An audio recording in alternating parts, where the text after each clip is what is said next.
परिचय। हम जानते हैं कि पशु विषमपोषी होते हैं, इसलिए वो अपने भोजन के लिए दूसरे जीवों पर निर्भर होते हैं। हाँ, पशुओं को भोजन के लिए बाह्य स्रोत की आवश्यकता होती है, इसलिए हम कह सकते हैं कि वो बने बनाए भोजन पर निर्भर होते हैं तथा ये बना बनाया भोजन या तो पौधों से आता है अथवा दूसरे पशुओं से। भोजन के प्रकार के आधार पर पशुओं के भी अलग अलग बहुत से प्रकार हैं। हाँ अंकिता, बहुत से पशु सिर्फ पौधों को जैसे घास या पौधों की पत्तियों को खाते हैं, जबकि कुछ पशु पशुओं को ही खा लेते हैं। बड़ी मछली छोटी मछली को खा लेती है, चिड़िया कीड़े मकोड़ों को खाती है, सर्प मेंढकों को खाते हैं और कुछ कीड़े मरे हुए पशुओं का शरीर खाते हैं। लेकिन जब हम इसे नजदीक से देखते हैं तो पाते हैं कि पृथ्वी पर उपस्थित सभी जीव जंतु भोजन के लिए प्रत्यक्ष अथवा अप्रत्यक्ष रूप से सूर्य पर ही निर्भर होते हैं। पौधे सूर्य की ऊर्जा का प्रयोग करके प्रकाश संश्लेषण द्वारा भोजन बनाते हैं, जो उनके द्वारा जीवन बनाए रखने के लिए प्रयोग में लाया जाता है। दूसरी तरफ पौधे भी शाकाहारी अथवा सर्वाहारी जीवों द्वारा खा लिए जाते हैं और मांसाहारी अपने भोजन के रूप में शाकाहारी जीवों को खा लेते हैं। इस तरह हम देखते हैं कि ये सूर्य की ही ऊर्जा है जो पौधों और पशुओं को भोजन प्रदान करती है। उद्देश्य। इस पाठ के अंत में आप निम्न करने में सक्षम हो जाएंगे। पशुओं में पोषण को समझ सकेंगे। भोजन के आधार पर पशुओं के प्रकार जान जाएंगे। होलोजोइक पोषण को समझ सकेंगे। होलोजोइक पोषण के विभिन्न चरणों को जान जाएंगे। मनुष्य में पोषण को समझ सकेंगे। पाचन तंत्र के विभिन्न अंगों के बारे में जान जाएंगे। मुख द्वार, मुख गुहा, ग्रसनी, ग्रासनली, अमाशय, क्षुद्रांत, बृहदांत्र और गुदा की संरचना तथा कार्य प्रणाली को समझ सकेंगे।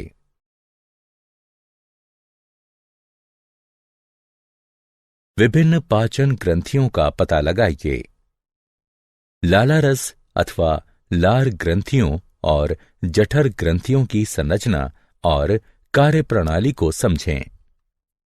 यकृत की संरचना और कार्य प्रणाली को समझें। अग्नाशय और आंत्रीय ग्रंथियों की संरचना और कार्य प्रणाली को समझें। पाचक ग्रंथियों के रसायन विज्ञान का अध्ययन करें।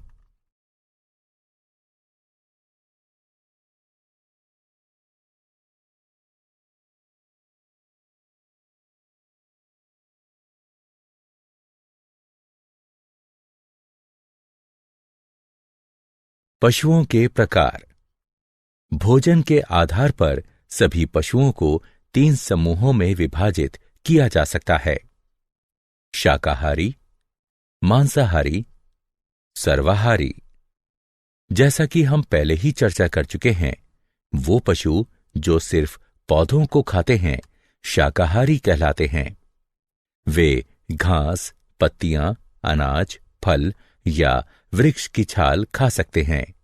उदाहरण: बकरी, गाय, भैंस, भेड़, हिरन, ऊंट, गधा, बैल, हाथी, बंदर, गिलहरी, खरगोश, टिड्ढा और दरियाई घोड़ा।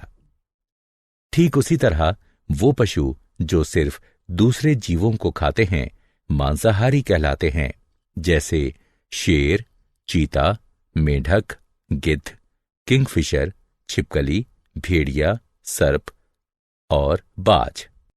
इनके अलावा वो पशु जो पौधों और पशुओं दोनों को खाते हैं सर्वाहारी कहलाते हैं। उदाहरण: मनुष्य, कुत्ता, कौवा, गौरैया, भालू, मैना और चींटी।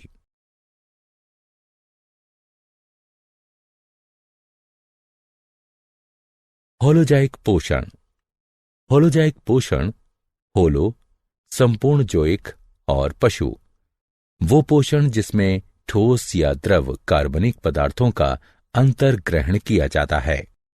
होलोजोइक पोषण में 5 चरण होते हैं: अंतर्ग्रहण, पाचन, अवशोषण, समत्व, मलत्याग। अंतर्ग्रहण में भोजन को खाया जाता है। यह भोजन के आकार और अंतर्ग्रहण के लिए अंगीकृत संरचना पर निर्भर करता है। अमीबा में अंतर्ग्रहण कूटपादों की सहायता से, पैरामीशियम में सीलिया की सहायता से, हाइड्रा में तंतुओं की सहायता से, कीड़ों में मुख भागों की सहायता से, मेढकों और छिपकलियों में उत्क्षेपणीय जेवा की सहायता से तथा मनुष्य में हाथों की सहायता से होता है। पाचन वह प्रक्रिया है जिसमें जटिल, बड़ी आकृति वाले तथा अघुलनशील कार्बनिक बहुलक, जिनका विसरण नहीं हो सकता है, सरल, छोटे तथा घुलनशील कार्बनिक एकलकों, जिनका विसरण हो सकता है, उसमें टूट जाते हैं। कार्बनिक पदार्थ जैसे प्रोटीन, वसा और जटिल कार्बोहाइड्रेट, अमीनो अम्ल, मोनोशुगर, फैटी एसिड इत्यादि। यह प्रक्रिया पाचक रस में उपस्थित पाचक एंजाइमों की उपस्थिति में होती है, जो पाचक ग्रंथियों से स्रावित होते हैं। अवशोषण वह प्रक्रिया है जिसमें विसरित हो सकने वाले पोषक पदार्थ आहार नली की भित्ति को पार करके लसिका में प्रवेश कर जाते हैं। अवशोषण में भौतिक प्रक्रियाएं जैसे विसरण और परासरण तथा सक्रिय प्रक्रियाएं जैसे ग्लूकोज और अमीनो अम्लों का सक्रिय परिवहन दोनों होती हैं।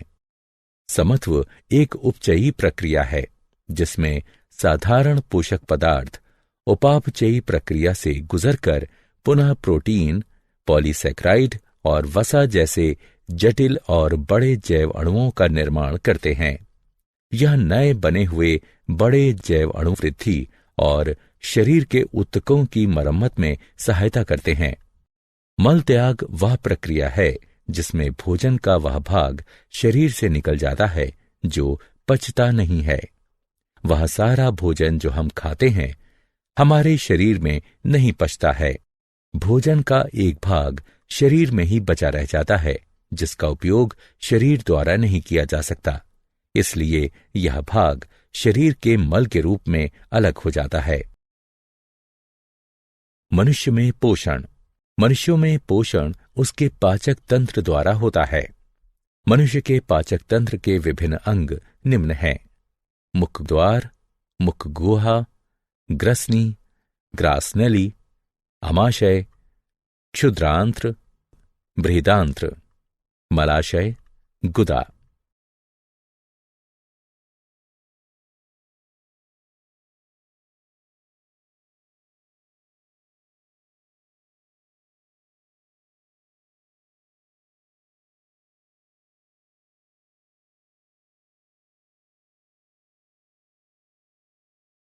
मुख द्वार। मुख द्वार एक अनुप्रस्थ छिद्र होता है जो चलनशील ओष्ठों से घिरा होता है। इसका मुख्य कार्य अंतर्ग्रहण है।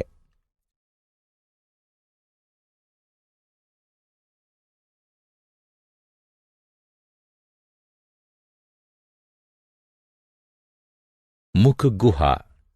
मुख गुहा में दो मुख्य संरचनाएं होती हैं, जिह्वा और दांत। जिह्वा एक मोटी, पेशीय और उत्क्षेपणीय संरचना है जो मुख गुहा के तल पर स्थित होती है। जिह्वा पर स्वाद कलिकाएं होती हैं जो भोजन का स्वाद लेने में, भोजन और लाला रस को मिलाने में तथा भोजन को निगलने में सहायता करती हैं। दांत मनुष्य के दोनों जबड़ों में होते हैं। दांत जबड़े की हड्डियों में बने कोटरों में धसे होते हैं। एक वयस्क मनुष्य में 32 दांत यानी प्रत्येक जबड़े में 16 दांत होते हैं। दांत 4 प्रकार के होते हैं: कृंतक दांत, श्वदंत, अग्रजवर्णक और चरवर्णक। प्रत्येक जबड़े में 4 कृंतक दांत होते हैं। ये तेज धार, छेनी की आकृति के और शाकाहारी भोजन को काटने तथा टुकड़े टुकड़े करने के लिए होते हैं। प्रत्येक जबड़े में 2 श्वदंत होते हैं। ये तेज धार, कृपाण की आकृति के और मांसाहारी भोजन को चीरने के लिए होते हैं। प्रत्येक जबड़े में 4 अग्र चर्मवर्णक दांत होते हैं। ये बड़े और कस्प आकृति के तथा चबाने और पीसने के लिए होते हैं। प्रत्येक जबड़े में 6 चर्मवर्णक दांत होते हैं। ये बड़े और कस्प आकृति के तथा चबाने और पीसने के लिए होते हैं।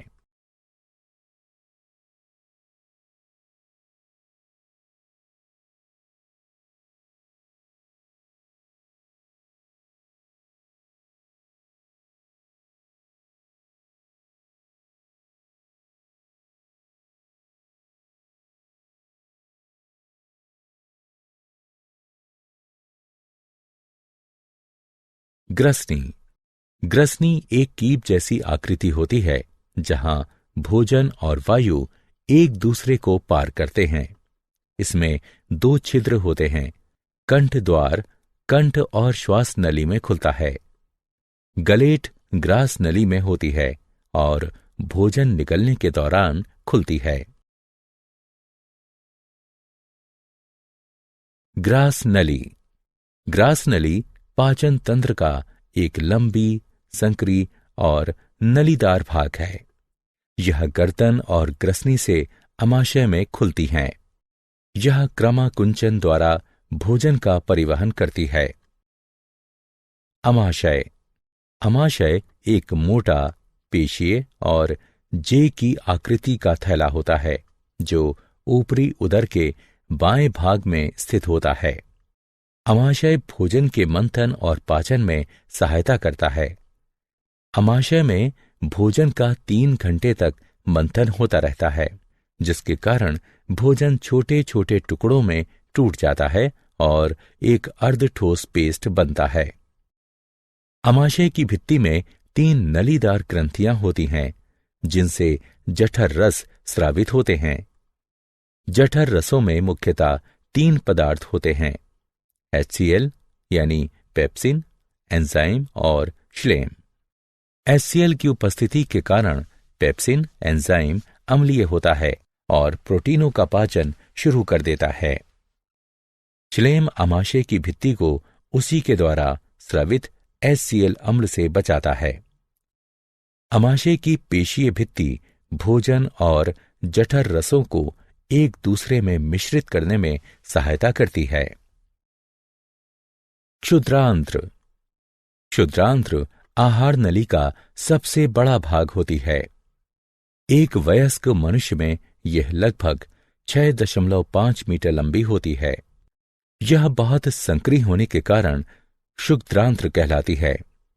क्षुद्रांत्र 3 भागों में विभाजित होती है: गृहिणी, जेजुनम और इलियम।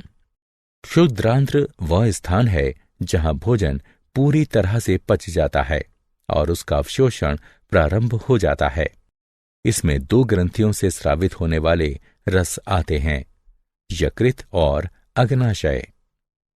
यकृत से पित्त स्रावित होता है, जो एक हरा पीला लवण युक्त क्षारीय द्रव होता है, जो वसा का पायसीकरण अथवा उन्हें तोड़ने में सहायता करता है। इसलिए अमाशय से आया हुआ अम्लीय भोजन यहां पित्त द्वारा क्षारीय हो जाता है और वसा भी छोटी छोटी बूंदों में टूट जाती है। अग्नाशय से अग्नाशयी रस स्रावित होता है, जिसमें एमाइलेज, ट्रिप्सिन और लाइपेज होते हैं। एमाइलेज मंड को तोड़ता है, जबकि ट्रिप्सिन प्रोटीन को, लाइपेज पायसीकृत वसा को तोड़ता है। बृहदांत्र। बृहदांत्र क्षुद्रांत्र की तुलना में छोटी और चौड़ी होती है। यह कोलन में जाने वाले भाग और मलाशय में विभाजित होती है। यह मल के निर्माण और उसके अस्थायी भंडारण में सहायता करती है। अधिकतम कशेरुकियों में कोलन पाचन तंत्र का आखिरी भाग होती है। शरीर से बाहर निकलने से पहले यह ठोस पदार्थों में से जल तथा लवण अवशोषित कर लेती है। मलाशय बृहदांत्र का 6 से 8 इंच लंबा भाग होता है। यह ठोस अपशिष्टों का तब तक भंडारण किए रहता है जब तक वो गुदा द्वारा शरीर से बाहर नहीं निकल जाते हैं। गुदा गुदा धड़ के आधार पर स्थित होती है और पाचन तंत्र के अपशिष्ट पदार्थों को शरीर से बाहर निकालने का काम करती है। पाचन ग्रंथियां। इन अंगों के अतिरिक्त कुछ पाचन ग्रंथियां भी होती हैं जो पाचक एंजाइमों को स्रावित करती हैं। ये पाचक ग्रंथियां हैं लाला रस ग्रंथियां, जठर ग्रंथियां, यकृत, अग्नाशय, आंत्रीय ग्रंथियां। लाला रस यानी लार ग्रंथियां। मनुष्य में लाला रस ग्रंथियों के 3 युग्म होते हैं। इनसे लाला रस या लार स्रावित होती है, जिसमें पाचक एंजाइम टाइलिन अथवा लारिये एमाइलेज होता है।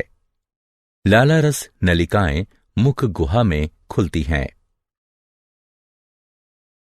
जठर ग्रंथियां। जठर ग्रंथियां अमाशय की भित्ति में होती हैं और जठर रस स्रावित करती हैं।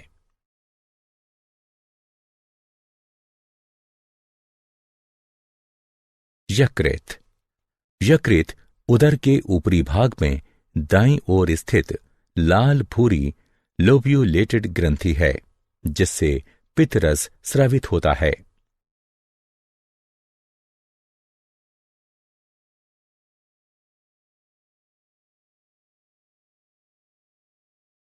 अग्नाशय। अग्नाशय अमाशय के ठीक पीछे स्थित पीले रंग की ग्रंथि है, जिससे अग्नाशयी रस स्रावित होता है। अग्नाशयी नलिका के द्वारा अग्नाशयी रस क्षुद्रांत्र तक पहुंचता है। आंत्रीय ग्रंथियां।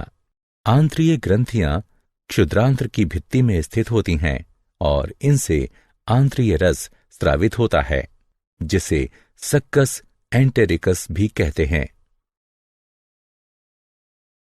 मनुष्य के पाचन तंत्र में कार्य करने वाले एंजाइम। लाला रस में लारिये एमाइलेज होता है, जो मंड को शर्करा में तोड़ देता है। HCl की उपस्थिति में पेप्सिन प्रोटीन का पाचन करता है। पेप्सिन अम्लीय माध्यम में ही सक्रिय हो पाता है। यकृत यानी पित्ताशय का पित्त वसा का पाचन करके उसे फैटी एसिड में तोड़ देता है। यह भोजन को क्षारीय माध्यम में परिवर्तित कर देता है। एमाइलेज मंड को पचाता है। अग्नाशय से ट्रिप्सिन प्रोटीन को पचाता है। अग्नाशय से लाइपेज पाइसीकृत वसा को तोड़ता है। अग्नाशय से दांतों का क्षय। दांतों के क्षय के कारण दंतवल्क और दंत धातु धीरे धीरे मुलायम हो जाते हैं। जब जीवाणु शर्करा को पचाकर अम्ल का उत्पादन करते हैं तो वो अम्ल दंतवल्क के लवण को नष्ट कर देता है और दांतों का क्षय प्रारंभ हो जाता है। भोजन कणों के साथ साथ बहुत से जीवाणु भी दांतों की सतह पर चिपक जाते हैं और दांतों पर मैल के रूप में जम जाते हैं, जिसे प्लाक कहते हैं। लार अम्ल को प्रभावहीन करने के लिए दांतों की सतह तक नहीं पहुंच सकती, क्योंकि दांत प्लाक से घिरा होता है। भोजन के बाद ठीक से दांत साफ करने से जीवाणुओं द्वारा अम्ल का उत्पादन शुरू करने से पहले ही प्लाक हट जाता है। यदि उपचार नहीं किया जाता है तो ये अति सूक्ष्म जीवाणु मसूड़ों को संक्रमित कर सकते हैं तथा सूजन पैदा कर सकते हैं। क्या आप जानते हैं, मनुष्य में वर्मीफोर्म, अपेंडिक्स, क्षुद्रांत्र और वृहदांत्र के जोड़ पर स्थित एक अवशेषी नलिका है। वर्मीफोर्म अपेंडिक्स की लंबाई का बढ़ना और उसका सूजना अपेंडिसाइटिस कहलाता है। जठरीय पाचन में लगने वाला समय भोजन की प्रकृति पर निर्भर करता है। कार्बोहाइड्रेट के पाचन के लिए यह 1 से 2 घंटे का होता है, जबकि वसा के पाचन के लिए 5 से 6 घंटे का होता है। सारांश। आइए हमने जो कुछ सीखा है उसे संक्षेप में दोहराएं। विषमपोषी जीव अपना भोजन स्वयं नहीं बना सकते और अपने भोजन के लिए दूसरे जीवों पर निर्भर रहते हैं। पोषण में भोजन का प्रयोग होता है और इसमें अंतर्ग्रहण, पाचन, अवशोषण, समत्व और मल त्याग जैसे चरण होते हैं। अमीबा सर्वाहारी और होलोजोइक है। अमीबा भोजन का अंतर्ग्रहण कूटपादों की सहायता से भोजन को घेर कर करता है। अमीबा में पाचन अंतःकोशिकीय तथा खाद्य रिक्तिका के अंदर होता है। मनुष्य की आहार नली मुख गुहा, ग्रसनी, ग्रास नली, क्षुद्रांत्र, वृहदांत्र और गुदा से बनी होती है। मनुष्य के दांत हेट्रोडोंट होते हैं। भोजन आहार नली में क्रमाकुंचन गति द्वारा नीचे उतरता है। मनुष्य की पाचन ग्रंथियों में 3 युग्म लाला रस ग्रंथियां, जठर ग्रंथियां, यकृत, अग्नाशय और आंत्रीय ग्रंथियां होती हैं। पाचन ग्रंथियों से पाचक रस स्रावित होते हैं, जिसमें पाचक एंजाइम होते हैं। कार्बोहाइड्रेट का पाचन मुख गुहा में ही प्रारंभ हो जाता है, जबकि प्रोटीन और वसा का पाचन अमाशय में प्रारंभ होता है। पाचन क्षुद्रांत्र में पूरा हो जाता है। क्षुद्रांत्र में ही भोजन का अवशोषण भी होता है। दांतों का क्षय स्ट्रेप्टोकोकस म्यूटेंस जीवाणु द्वारा होता है, जो शर्करा युक्त भोजन में किण्वन करता है और कार्बनिक अम्लों का उत्पादन करता है।